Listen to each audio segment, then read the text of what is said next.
بسم اللہ الرحمن الرحیم۔ السلام علیکم ناظرین، موسم سے متعلق اپڈیٹ آپ کے ساتھ شیئر کر رہے ہیں۔ آپ کو بتا رہے ہیں کہ محکمہ موسمیات نے اگلے ہفتے سے ملک بھر میں بارشوں کی پیشن گوئی کر دی ہے۔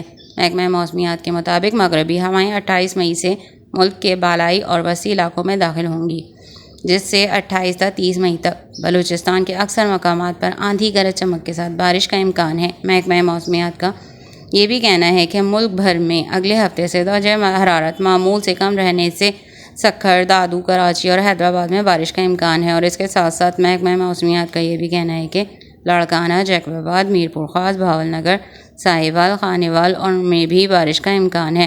محکمہ موسمیات نے یہ بھی پیشن گوئی کر دی ہے کہ 28 سے 30 مئی آزاد کشمیر، گلگت بلتستان، خیبر پختونخوا، اسلام آباد، مری، گلیاد، راولپنڈی، فیصل آباد، لاہور میں بھی بارش کا امکان ہے۔ اس کے علاوہ محکمہ موسمیات کا یہ بھی کہنا ہے کہ چند مقامات پر موسلادھار بارش اور ژالہ باری کا بھی امکان ہے۔